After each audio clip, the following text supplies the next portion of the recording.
Bon, aujourd'hui pour moi, pas de sport. Puisque, comme je vous ai dit hier, j'ai eu énormément de courbatures après la boxe. Et que je voulais pas trop forcer. En plus, aujourd'hui, c'était un cours un peu compliqué, fitness boxing. Et que demain, j'ai paddle et que je voulais pas être en vrac demain. Donc voilà. Aujourd'hui, grand changement capillaire. Ouais. Donc voilà, je vous tiens informé en temps. Obligé d'attendre de montrer à Julien pour vous montrer. Ouais, prendre votre avis, faire les choses en amont et après faire les surprises à chaque fois à Julien. Mais le problème, c'est qu'il y en a parmi vous qui balancent. Donc il faudrait que je crée un groupe Snap spécialement non balance, no pookie. Bon, j'ai un petit peu de temps pour répondre aux questions du coup. Là, je lève toutes les extensions. Je vais certainement en remettre d'ailleurs. Je sais pas, j'attends ma coiffeuse de la voir quel changement capillaire on fait. J'ai 2 idées en tête. Bref, Sophie, comment j'ai fait pour trouver cette motivation? Bah, même moi, je sais pas. Ça fait des années que je me dis, il faut que je me mette au sport. Qu'à chaque fois, bon, j'y vais une fois ou deux, j'ai lâché l'affaire dès que j'ai des courbatures. Je te conseille d'essayer. Il y a l'adrénaline du sport qui vient en toi. Moi, là-bas, je suis pas du tout sportive. Et là, pareil pour manger sainement. Bon, par contre, j'ai toujours quand même mangé plus ou moins sainement. Je crois qu'en fait, l'alimentation, ça vient tout seul après le sport. Je dis, ben non, je vais pas craquer, j'ai pas fait tout ça pour ça. La première semaine, j'ai vraiment été doucement. J'ai mis des poids à la salle vraiment légers. Parce qu'après, du coup, le lendemain, tu peux pas aller au sport. La preuve, moi, hier, j'ai fait un peu trop de boxe. Aujourd'hui, du coup, je suis privée de sport. Nouvelle lait. Tu vas au bout de plusieurs jours aller à la salle. Je te jure que quand tu vas passer devant des trucs pas terribles à manger, tu vas te dire, mais non. Puis même, ton corps, il va de lui-même vouloir manger des trucs sains. Poulet. Alors, Roxane, je t'avoue que, ouais, je suis vraiment déçue parce que pour ceux qui n'ont pas suivi, il y a 3 mois, j'ai fait une lipo, j'ai enlevé la graisse de tout mon corps. Vraiment, il a fallu en trouver de la graisse. Donc, pour seulement 1 litre, j'ai dû enlever les bras, les cuisses, le ventre, le dos, pour essayer de réinjecter dans les hanches. Le résultat était magnifique en sortant de l'opération, parce que moi, je voulais avoir vraiment des hanches. Et au final, là, tout est en train de partir. J'en ai toujours un peu plus qu'avant, mais si j'avais su, je suis pas sûre que j'aurais fait l'opération. Un beau résultat, il faut avoir beaucoup de graisse. Injecter la moitié par la poubelle. C'est-à-dire, le docteur fait un tri, il y a une machine qui fait un tri dans la bonne graisse et la mauvaise. Donc 50% par la poubelle. Donc moi, forcément, sur 1 litre, sachant que j'ai 2 côtés, des hanches, ça fait pas beaucoup. Que je pouvais muscler les hanches, c'est-à-dire que si je fais beaucoup de sport pour muscler les hanches, de poids élevé, pour vraiment taper dans le muscle. Alors, non, on n'était pas en froid du tout avec Jess et Thibaut. D'ailleurs, cet été, on les a quand même pas mal vus. Mais on n'était pas en froid. Mais par contre, c'est vrai qu'on se voit plus maintenant qu'avant. Ah, ça. C'était entre Mylon et Thiago cet été. Donc du coup, on veut continuer à ce qu'ils se voient. En plus de ça, maintenant, Mylon est dans la même école que Thiago. Donc on a tendance à se croiser plus souvent à l'école quand on va les chercher. Et en plus de ça, on s'est mis à jouer au paddle à 4. Je me suis dit ok pour essayer de faire un cours là, la semaine dernière. Enfin, pas un cours, un match. Du coup, c'est pour ça que maintenant, c'est instauré une petite routine de le faire tous les 4, une fois par semaine. Et que je disais, en plus, les enfants se kiffent, même Andy et Lily, elles s'entendent super bien. Donc voilà, c'est rapproché. Alors, je vais pas dire de bêtises, mais de ce que j'ai compris en tout cas, moi, je l'ai posé hors période. Voilà. On peut peut-être faire un autre thème, du coup.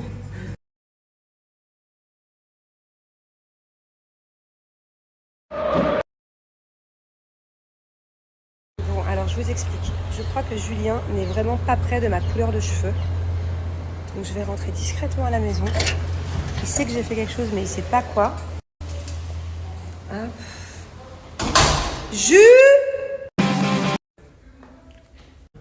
Quoi? T'aimes pas? C'est beau, hein? Non, t'aimes pas? Si. Et toi, Doudou? Ça passe. Et toi, Dado? Ah, qu'est-ce qu'elle a Dado? Qu'est-ce qu'elle a fait? Dado? Oh, pourquoi tu me donnes pas ton avis, mon fils? Attends. Angelina? Angelina, look my hair! Look my hair! You like? What you moque? It's a pink hair! Vous voulez faire briller? Bon, les amis, j'ai une nouvelle offre à vous proposer. Allez, j'ai reçu du coup plein de questions concernant les 50. Donc je vais commencer un petit peu à y répondre. Alors le tournage des 50 jusqu'à la finale, c'est je crois 4 semaines. Et environ 3 jours d'ITV, 3-4 jours d'ITV selon le retard. Alors je vais pouvoir répondre qu'à moitié à cette question parce que je ne veux pas spoiler. Donc mes coups de cœur inattendus, vous le verrez bien et je vous répondrai à cette question à la fin de mon aventure. Mais les coups de cœur que je peux vous dire, c'est Naka et Loïse. Parce que bien que je les connaissais d'avant, Naka, j'ai déjà fait, je crois, plusieurs Moi, c'est Sarah. tournages avec lui et Loïse, je crois, un seul. Mais c'était pas des personnes de qui j'étais vraiment très proche, que j'ai jamais vraiment découvert. Et en fait, au final, très très belle découverte. Ce sont vraiment des personnes fiables, authentiques, chouettes. C'est des bonnes personnes. Après, d'autres coups de cœur que je peux vous dire sans spoiler, j'étais assez proche et très belle découverte. J'étais assez proche de lui, Antoine. Voilà, ouais, très très chouette type. 20 ans de paix. Parce qu'il faut savoir que moi je suis quelqu'un à la base d'assez amnésique. Je suis Doris, un peu frustrant. Ouais, je disais, je suis Doris dans Nemo. Et en fait, à la base, j'en voulais un peu à Bastos, mais je ne savais plus pourquoi. Donc c'était un peu frustrant parce que j'avais le souvenir en fait que il n'avait pas été cool dans une interview, dans un truc, mais je ne sais plus le pourquoi du comment. Donc du coup, je boudais, mais je savais pas trop pourquoi. Et d'ailleurs, je sais que je l'avais bloqué sur Instagram, mais pareil, je savais pas pourquoi. Et au final, on s'est un peu expliqué. Je lui ai dit, écoute, je te fais la gueule, mais je sais plus pourquoi. En gros, c'était un peu chelou. Mais ça, je peux vous le raconter parce que c'était pas filmé. Et au final, lui non plus ne se souvient pas forcément. Et au final, j'ai plusieurs fois discuté avec lui de plusieurs sujets différents. Et je trouve que malgré qu'il ait un petit côté filou dont on peut se méfier, c'est quand même un chouette type, cultivé, intéressant. J'aime bien son mood en fait. Voilà, donc agréablement surprise finalement. Ouais, franchement, j'ai adoré ce tournage. Pourtant, quand j'y suis allée, j'étais très très anxieuse au fait d'être dans une villa avec 48 autres personnes, sans me compter moi et mon mari, et sans compter les 5 oubliés d'ailleurs. Mais j'avais un peu peur parce que le fait de pas connaître, d'être sortie un peu de ma zone de confort, de faire un tournage où il y a plein de gens inconnus au bataillon pour moi, j'avais aussi un peu peur vu que de base je suis un peu connue pour être une grande gueule, qu'on m'attaque un peu gratuitement pour faire du buzz ou autre. Majorité, mais 90. Enfin, non, j'étais très contente de ce tournage. Et en fait, ce que j'ai aimé, c'est que il y avait vraiment toutes les tranches d'âge, il y avait toutes générations confondues. Il y avait plein de jeunes de la vingtaine, il y avait plein de la trentaine, il y avait de la quarantaine, il y avait même des plus âgés encore, cinquantaine. Et en fait, tout ça, ça faisait un bon mix, ça faisait un bon mélange, c'était agréable quoi, d'être aussi avec des personnes plus matures, par exemple. Et je trouve que dans ce tournage-là, en fait, c'est pas nous, comme à notre habitude, par exemple dans les Marseillais et tout, où on s'adapte aux jeunes, c'est qu'on a vingtaine, mais j'ai trouvé que c'était plutôt les jeunes qui s'adaptaient à nous, qui étaient un peu plus âgés. Je sais pas comment expliquer. En fait, tous ceux qui avaient la vingtaine, on n'aurait pas dit qu'ils avaient la vingtaine, ils étaient tous hyper matures, tous hyper cool. Donc ouais, vraiment, j'avais des a priori, mais j'étais vraiment contente de faire ce tournage. Bon, alors ça, je vais vous expliquer parce que ça a été monté, mais ça a quand même été coupé en grande partie. En fait, à la base, je voulais pas forcément tester l'hypnose parce que le fait de ne plus avoir le contrôle sur moi-même, c'était compliqué et je me suis décidée à la dernière minute. Et donc au début, Antoine, justement, avec qui je me suis très bien entendue, nous demande de mettre les mains derrière la tête et il nous dit comment je fais un truc d'hypnotiseur. Et en fait, on n'arrive plus à décrocher les doigts. Et à partir du moment où tu n'arrives pas à décrocher tes doigts, c'est que tu es, c'est que tu es sensible à l'hypnose, quoi. Décoller, mais en fait mes doigts me disent non, on veut pas se décoller. Enfin, c'est très bizarre. Je force pas toutes mes forces, mais j'essaie et du coup ça se décolle pas. Et donc là, Antoine nous hypnotise. Donc il y avait moi, je crois que c'était Scott, mais je suis pas sûre, Gary et je ne sais plus qui, mais je suis pas sûre. Et donc il nous fait dormir. Et moi, en fait, on me voit très peu à l'image, mais j'étais en bad trip. C'est-à-dire que, en fait, quand tu es sous hypnose, tu entends ce qui se passe autour de toi, tu comprends ce qui se passe. Donc moi j'entends Antoine qui me dit maintenant il faut dormir, tu as l'association d'avoir froid, tu ci, tu ça.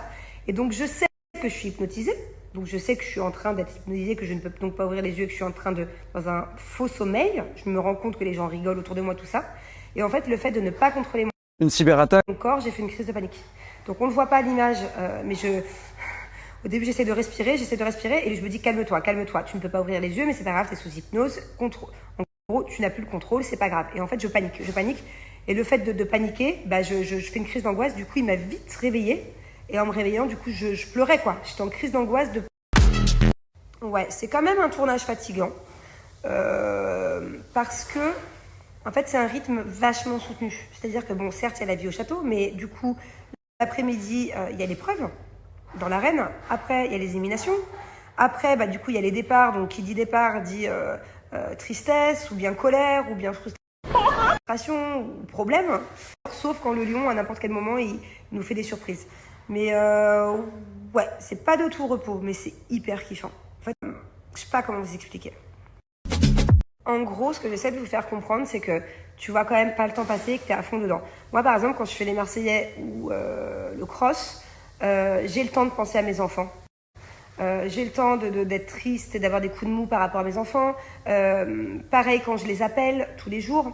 Là, bon, bien sûr, je les appelle tous les jours, mais j'avais beaucoup moins le temps de penser à eux. Stratégie, bon, si, ça, que en fait, t'es vraiment à l'intérieur d'un jeu. C'est comme si tu étais à l'intérieur d'un jeu vidéo ou de Squid Game, ce que tu veux. Mais c'est très prenant, quoi. Franchement, non, hein, ça a été le tournage où j'ai été le plus ouverte. D'ailleurs, c'était assez inattendu, parce que, encore une fois, c'est avec 75% de personnes que je ne connaissais pas. Je ne savais même pas, limite, quelles aventures ils avaient fait, leur prénom, leur vie, quoi. Moi, c'est Sarah. Et on est 10 ou 14. On est 50. Donc, ça peut pas être tout le temps sur une personne. Donc, peut-être qu'on me voit renfermée. Mais pourtant, je me suis trouvée archi cool, moi, dans ce tournage, par exemple. Bon, bien évidemment, il va y avoir des fois des petites tensions. Il va y avoir ça va pas être tout beau, tout rose, hein. Mais l'aventure est terminée depuis 2 mois. Je me dis que même certaines personnes qui n'étaient pas forcément en alliance avec moi ou qui au contraire c'était un peu genre des rivaux. Même ces personnes-là au final avec du recul, je les trouve cool quoi. Enfin, pour 100, j'ai adoré tout le monde. Trop de rancœur. Pratiquement j'ai dit, hein. J'ai pas dit totalement. Alors ça, franchement, en toute transparence, c'était prévisible. Je m'y attendais. C'est-à-dire que en arrivant dans les 50, c'était sûr que la team Les Marseillais, on allait être pris pour cible parce que on est connus pour être assez loyaux les uns envers les autres. On est connus pour se connaître depuis longtemps, pour être une vraie famille, quoi. Donc forcément, ça peut faire peur. C'est-à-dire qu'avant même d'avoir mis le pied dans le château, que je le savais déjà. Après, c'est vrai que je me doutais aussi que plus particulièrement moi, j'allais être prise pour cible. Parce que peut-être que de base, je fais celle qui fait le plus peur en termes de stratégie, ou je sais pas, par rapport à mon caractère, je sais pas. Mais voilà, vu que je m'y attendais, du coup, c'était pas une surprise, quoi. J'en étais pas triste ou déçue. Allez, et je vais finir avec cette question parce que je l'ai reçue une tonne de fois. Qu'est-ce qu'Anaïs a contre moi, contre nous, contre moi surtout, et pourquoi elle n'était pas très sympathique dès le début avec moi. Alors, c'est vrai que moi, quand je suis arrivée dans le château, moi, Anaïs, je l'avais jamais vue, je la connaissais pas du tout. Nouvelle lettre. Voilà, on s'est peut-être croisés une fois, mais de loin. Et donc, je m'attendais effectivement à ce que quand on arrive, quand je vois qu'elle fait partie de l'aventure, je m'attendais à ce que elle se rejoigne à nous, les Marseillais, puisque de base, elle est de Marseille, elle était très proche de Alex, Naka, Héloïse, elle connaissait un peu Julien, donc pour moi, c'était un peu une évidence. Et j'ai su qu'elle avait un problème avec moi quand elle a dit haut et fort que non, elle avait rien à voir avec notre alliance ou avec nous, quoi. Et donc au début, j'ai rien dit, même pendant un long moment. Juste, voilà, j'ai compris assez rapidement qu'elle était froide avec moi, qu'elle me regardait un peu mal, voilà, qu'il y avait un problème, quoi. Et effectivement, on en a discuté. Mais encore une fois, ça, je peux me permettre de vous le dire parce que ça n'a pas été filmé. Mais en fait, elle m'a expliqué qu'on avait une personne en commun à l'époque et que, en fait, je me suis moi un peu disputée avec cette personne-là et que du coup, elle ne m'appréciait pas par rapport à l'avis de cette personne-là, par rapport à cette dispute que j'ai pu avoir avec cette personne. Donc après, moi, je peux comprendre, c'est-à-dire que si j'arrive dans une aventure et qu'au final, il y a l'ennemi d'une copine à moi, je suis pas sûre de devenir copine avec elle, ou en tout cas, j'arriverai avec des a priori. Après, forcément, quand il y a une dispute, il y a deux versions de son de cloche. Voilà. Donc, c'est ce que j'ai un petit peu essayé de faire comprendre à Anaïs par la suite. Mais tout ça, je vous laisserai le découvrir. Encore une fois, là, je vous explique le fond du problème, le pourquoi du comment Anaïs ne me porte pas dans son cœur dans les premiers épisodes que vous avez pu voir. Moi aussi, de base, j'étais pas au courant et je l'ai appris du coup sur le tournage. Et pour le reste, je vous laisse tout simplement regarder les épisodes. Anaïs et moi, du coup, voilà, il y a plein de choses qui vont se passer. Ouais, c'est vrai que Julien et moi, on a un avis totalement différent sur cette aventure. Lui, il n'a pas trop kiffé, en tout cas, c'était loin d'être son aventure préférée. Mais il était beaucoup moins dans le jeu que moi, il était beaucoup moins stratégique. En fait, le mot stratégique, moi, je l'aime bien, mais je l'aime pas. C'est-à-dire que moi, je suis quelqu'un de maligne, de manière générale. Je suis pas quelqu'un de vicieuse. Et pour moi, c'est deux choses totalement différentes. Que ce soit dans le jeu des 50 ou que ce soit dans la vraie vie, être maligne et être vicieuse, c'est soit un défaut, soit une qualité. Pour moi, être maligne, c'est une qualité. Être vicieux, c'est un défaut, tu vois. La différence. Donc voilà, moi, j'étais beaucoup plus stratégique, mais côté maligne, que Julien. J'étais beaucoup plus à fond dedans. Même si, comme lui, j'ai eu de grosses déceptions, et ça, je vous laisserai le découvrir, mais... Alors, bien sûr que c'est archi méga faux. Ok, certes, la première année, Julien était un peu volage, voilà, il était pas très sérieux, mais depuis, on est mariés, on a des enfants, et ce serait impardonnable, pour ma part, qu'un jour, Julien se rapproche d'une autre femme, tout court, et encore moins sur un tournage. Enfin, j'ai envie de dire, voilà, ça c'est loin derrière nous. J'ai vraiment aucun souci. Heureusement, je touche du bois à ce niveau-là. Voilà, et moi, Montaigne, c'est vraiment quelqu'un que j'apprécie énormément. Quand je l'ai vu arriver dans le van avec, je crois qu'elles sont arrivées à 5 filles, avec les filles de Maman est célèbre aussi, tout ça. C'est vraiment un groupe à la base de van, de filles que j'adore, mais Montaigne, la numéro 1, quoi. Pour moi, c'est une Marseillaise. Et puis, bien que ça soit l'ex de Julien, ça y est, c'est du passé, c'est complètement oublié. Et coûte que coûte, c'est ma team, quoi, Montaigne.